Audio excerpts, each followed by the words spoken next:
तो hello guys, किस बार video में बीटी टेस्ट के एपिसोड 120 के पार्ट को एक्सप्लेन करने वाला हूं। और अगर आपने पिछले वाले पार्ट नहीं देखो तो जाकर के दूसरे देख लेना, मैं लिंक वीडियो डिस्क्रिप्शन में दे दिया हो। तो चलिए बिना आपको वापस किए बढ़ते हैं वीडियो की तरफ। जैसे कि हमने पिछले पार्ट में देखा था कि साउयन यी क्लैन में जाकर वहां से सिनलैन को अपने साथ लेकर सिटी के बाहर एक माउंटेन पीक पर आ गया था, जहां पर साउयन सिनलैन से पूछा था कि तुम्हें तो लिटिल फेरी डॉक्टर के साथ जो मैटर हुआ उसके बारे में तो पता ही होगा, जिस पर सिनलैन अपना सर हाँ मिला देती है। और इसके साथ ही सिनलैन साउयन को सारी स्टोरी बताती है और वो कहती है कि वारमोड से निकलने के बाद लिटिल फेरी डॉक्टर में और लिटिल गर्ल्स या काफी मन तक सफर करने के बाद पील रीजन पहुंचे हैं। और पील रीजन में आने के बाद वहां पर की एक फैक्शन जो कि सुसवान गेट थी, जो कि बहुत ही हरामी फैक्शन थी, उनके फैक्शन के लोग लिटिल फेरी डॉक्टर के साथ बदतमीजी करने लगी है, जिसकी वजह से लिटिल फेरी डॉक्टर बहुत ही गुस्से में आ गई और वो गुस्से में यूसवान गेट के सभी के लोगों को किल कर दिया। मगर बदकिस्मती ये थी कि यूसवान गेट का जो चीफ था वो दूसरों क्लास का एक्सपर्ट था और वो बहुत ही स्ट्रॉन्ग भी था। और उसे मारने के चक्कर में लिटिल फेरी डॉक्टर की जो ओइफू प्रिंस बॉडी की सील थी वो काफी वीक हो चुकी थी। लेकिन उसने यूसेन गेट के चीफ को किल तो कर दिया, लेकिन वो खुद भी काफी इंजर्ड हो गई। और इसी इंजरी की वजह से लिटिल फेरी डॉक्टर की ओइफू प्रिंस बॉडी इधर होना स्टार्ट हो गई थी। और इसी दौरान किसी ने डिस्कवर कर लिया कि लिटिल फेरी डॉक्टर के पास ओइफू प्रिंस बॉडी है, इसलिए लिटिल फेरी डॉक्टर के पीछे बहुत सारी फैक्शन पड़ गई, जिनमें से एक आइस रिवर वैली भी है। और आइस रिवर वैली सिर्फ वो वैली थी जो कि लिटिल फेरी डॉक्टर की ओइफू प्रिंस बॉडी को डिस्ट्रॉय नहीं करना चाहती है, वो सिर्फ लिटिल फेरी डॉक्टर की ओइफू प्रिंस बॉडी को अपने यूज के लिए उसे पकड़ना चाहती थी। और ये जो आइस रिवर वैली वो काफी इंटरेस्टेड होते हैं किसी यूनिक बॉडी को कलेक्ट करने में। और उनके पास एक स्पेशल मेथड है जो कि किसी की भी सोल को ट्रांसपोर्ट कर देता है किसी की भी बॉडी में, और तब उनकी सोल में से उनकी एबिलिटी को चुरा कर उनको यूज करते हैं। वो काफी स्ट्रॉन्ग हो जाते हैं। और अभी कुछ दिनों पहले ही आइस रिवर वैली के लोगों ने लिटिल फेरी डॉक्टर की ओइफू प्रिंस बॉडी को डिस्कवर कर लिया था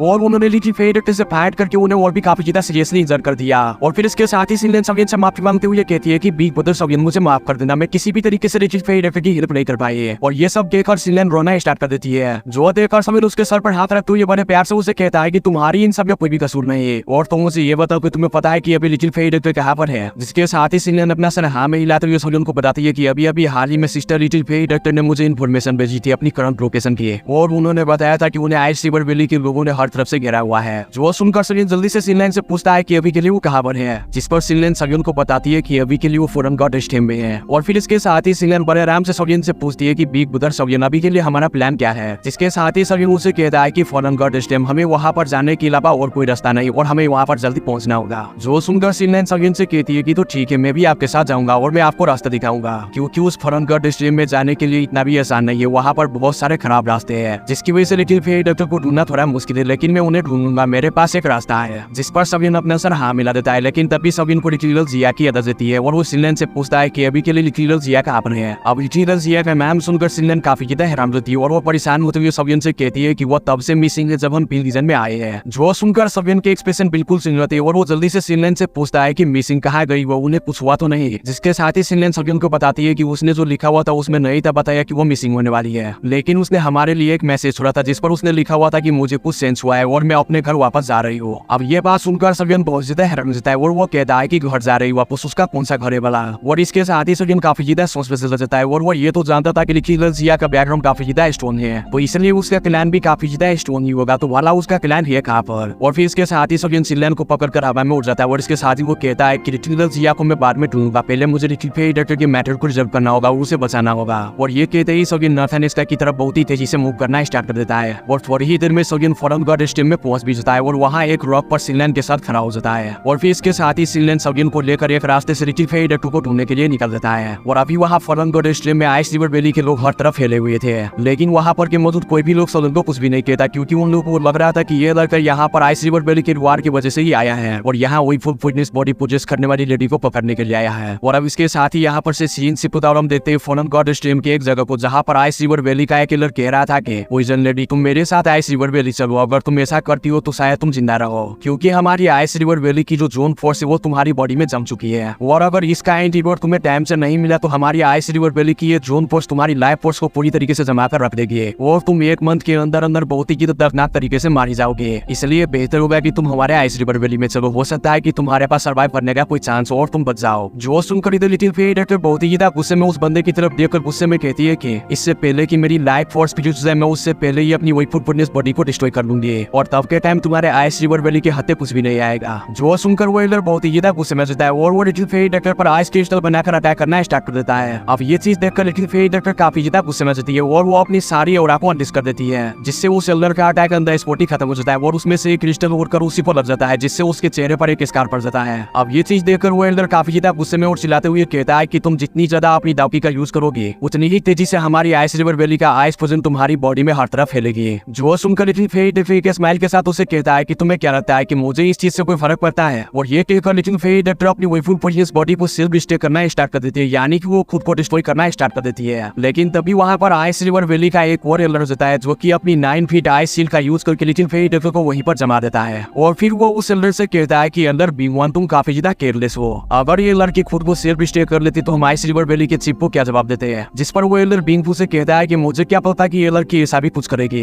और ये कहकर एल्डर बिंग या लिटिल फेरी डक्टर को पूरी तरीके से क्रिपल करने के लिए लिटिल फेरी डक्टर पर एक आइस क्रिस्टल से अटैक कर देता है। अब इससे पहले कि उसका अटैक लिटिल फेरी डक्टर को लगता है वहां पर एक बंदा पैर होता है और उस एल्डर के अटैक को अपने हाथों से रोक लेता है और डिस्ट्रॉय कर देता है। और ये बंदा और कोई नहीं बल्कि अपना सवियन था। और वो बहुत ही ज्यादा गुस्से में कहता है कि आइस रिवर वैली तुमने अपनी सारी हदें पार कर दी है। जिस पर एल्डर बिंग आगे बढ़कर कहता है कि तुम्हें क्या पता, हम इस पोइजन लेडी को मारकर हजारों लाखों लोगों की जान बचा रहे हैं। जिसके साथ ही सवियन बहुत ही ज्यादा गुस्से में उससे कहता है कि कितना अच्छा बहाना है इसे मारने का। इस लड़की ने हर वक्त अपनी पॉइजनस बॉडी को सप्रेस करके रखा ताकि इसकी वजह से किसी को भी कोई नुकसान ना हो। और तुम लोग उसे ही किल करना चाहते हो, तुम लोग तो बहुत ही बड़े दोगले और हरामी किस्म के बंदे हो। और ये कहते हुए सवियन उस आइस के सील को भी तोड़ देता है जिसमें कि लिटिल फेरी डक्टर को कैद किया था। और जब लिटिल फेरी डक्टर सवियन को देखती है तो वो काफी ज्यादा खुश जाती है और वो सवियन से माफी मांगते हुए कहती है कि सॉरी, मुझे माफ कर देना, मेरी वजह से तुम्हें इस मैटर में इंटरफेयर करना पड़ा। और वैसे अभी लिटिल फेरी डक्टर अच्छी तरीके से जाती थी कि सवियन उसे यहाँ पर बचाने के लिए आ तो गया है, लेकिन सवियन लिटिल फेरी डक्टर को यहाँ पर से बचाकर लेकर नहीं जा पाएगा क्योंकि यहाँ पर आइस रिवर वैली के 3 इलायर दोजों क्लास के एक्सपर्ट्स और बहुत सारे डिसाइपल्स भी है। इसलिए लिटिल फेरी डक्टर बड़े प्यार से सवियन को देखकर कहती है कि सवियन अभी के लिए तुम यहाँ से चले जाओ, मेरे पास और भी काफी सारे रास्ते हैं यहाँ से निकलने के। और जब मैं यहाँ से इन लोगों से बचकर निकल जाऊंगी तो मैं तुमसे जरूरी मिलूंगी। जो सुनने के बाद सवियन की आगे फटी की फटी जाती है और वो थोड़ा गुस्से में लिटिल फेरी डक्टर को डांटते हुए कहता है कि तुम्हें क्या लगता है कि मैं तुम्हारी इन बातों पर यकीन कर जाऊंगा। और हाँ, ये बात जान लो, मैं तुम्हें यहाँ पर से किसी भी हालत में छोड़कर नहीं जाऊंगा। और अभी के लिए तुम जरा सा भी परेशान ना हो, जैसा कि मैं तुम्हें यहाँ पर बचाने के लिए आ गया हूँ तो मैं तुम्हें यहाँ पर से रेस्क्यू करके ही जाऊंगा।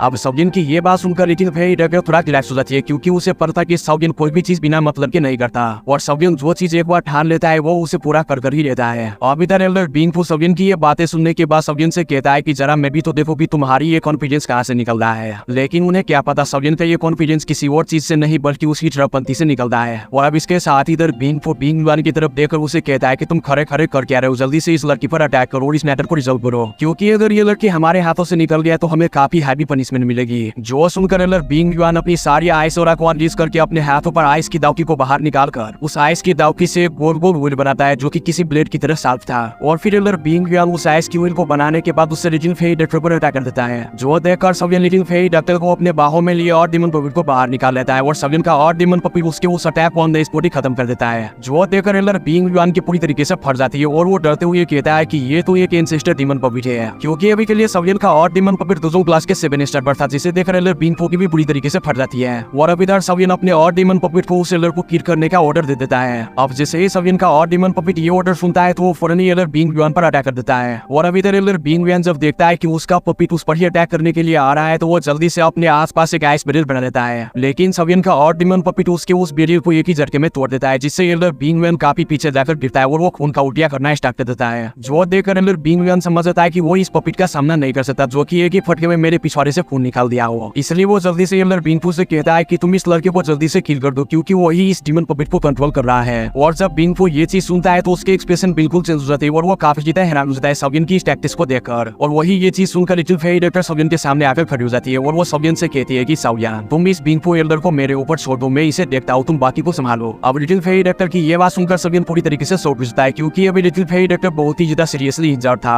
अगर लिटिल फेरी डक्टर इस हालत में भी फाइट करती है तो little fairy doctor ice river valley की आइस पोजन की वजह से मारी भी जा सकती है। इसलिए सवियन लिटिल फेरी डक्टर को अपनी तरफ घुमाकर कहता है कि अभी भी तुम्हारी बॉडी में काफी सारी इंजरी है, इसलिए बेहतर होगा कि तुम अभी के लिए रेस्ट करो और इन लोगों को मैं संभालता हूँ। जो सुनकर लिटिल फेरी डक्टर अपना सर हाँ मिला देती है। और वही दूसरी तरफ एल्डर बिंग सवियन की ये बात सुनकर कहता है कि तुम तो काफी ज्यादा एरोगेंट लड़के हो, तुम्हें क्या लगता है कि तुम इस लड़की को बचा लोगे। और इसके साथ ही वो अपने थर्ड एल्डर बिंग को ऑर्डर करता है कि तुम इस पोजनस लेडी पर अटैक करो। जो सुनकर एल्डर बिंग अपना सर हाँ में हिलाकर लिटिल फेरी डक्टर की तरफ बढ़ने लगता है। और वही एल्डर बिंग अपनी आइस स्पेयर को समन करके सवियन पर अटैक करने के लिए आगे बढ़ जाता है। जो देखकर सवियन एक हल्की से स्माइल के साथ अपनी व्हाइट रिंग पर अगर के टियामाजुंजी को बाहर निकाल लेता है। और इधर एल्डर बिंग जब टियामाजुंजी की स्पेशल बॉडी को देखता है जो कि सवियन की तरफ बड़ी स्पीड से बढ़ रहा था, वो ऑन द स्पॉट ही रुक जाता है। और अभी के लिए वो पूरी तरीके से डर चुका था और वो टियामाजुंजी की बॉडी को स्कैन करते हुए कहता है कि ये तो एक डाउजन क्लास के 8 स्टार का एक्सपर्ट है। और ये चीज जानकर उस एल्डर की तो पूरी तरीके से फट जाती है। और अभी इधर टियामाजुंजी अंग्राइया लेते हुए ये सवियन से मजाक करते हुए कहता है कि तुम छोटे लड़के, तुम फिर मेरे बुरी हड्डियों को बाहर निकाल लिया और तुम चाहते हो कि मैं फिर से फाइट करूं। जो सुनकर सवियन थोड़ा खुश तो था ही, वही सवियन के पीछे लिटिल फेरी डॉक्टर ये चीज देखकर काफी ज्यादा हैरान रहती है और वो कहती है कि सवियन के पास तो एक बहुत ही ज्यादा पावरफुल स्पेशल बॉडी भी है। मुझे अंदाजा भी नहीं था कि सवियन इस तरह की स्पेशल बॉडी को यहाँ पर समन कर लेगा। जिसे देखकर लिटिल फेरी डॉक्टर खुश तो काफी ज्यादा हो जाती है, लेकिन अभी भी वो खून का उल्टिया किया जा रहा था, जिसकी वजह से लिटिल फेरी डॉक्टर को काफी ज्यादा चक्कर आ रही थी और वो अपने आप को संभाल नहीं थी पा रही है। और इधर जब सवियन लिटिल फेरी डॉक्टर को खून का उल्टिया करता देखते हैं तो वो बहुत ही ज्यादा गुस्से में जाता है और उसके बॉडी में से बहुत ही ज्यादा किलिंग डे निकलना स्टार्ट हो जाता है। और फिर सवियन एक लंबा सांस लेते हुए टियानोजी की तरफ देखकर उसे कहता है कि और मिस्टर याओ, अभी के लिए मैं आपको थोड़ा परेशान करने वाला हूँ। प्लीज इन लोगों को अगर पॉसिबल हो सके तो ऑन द स्पॉट ही खत्म कर दो, क्योंकि ये मेरी दोस्त लिटिल फेरी डॉक्टर बहुत ही ज्यादा सीरियसली इंजर्ड है और ये ज्यादा देर तक टिक नहीं सकती है। जिसके साथ ही अपना टियानोजी एक पैक मारकर बड़े हीरो के अंदाज में कहता है कि तुम सिर्फ 10 मिनट रुको, मैं इन लोगों के 10 मिनट के अंदर अंदर पिछवाड़ा फाड़ के आया, यानी कि खत्म करके आ गया वापस। और ये कहते ही टियानोजी वहां पर से बहुत ही ज्यादा स्पीड में डिसअपीयर होकर एल्डर बिंगफू पर अटैक कर देता है। जो देखकर एल्डर बिंगफू जल्दी से अपनी दाउकी का यूज करके आर्मर बनाना स्टार्ट कर देता है, जो कि व्हाइट कलर का था।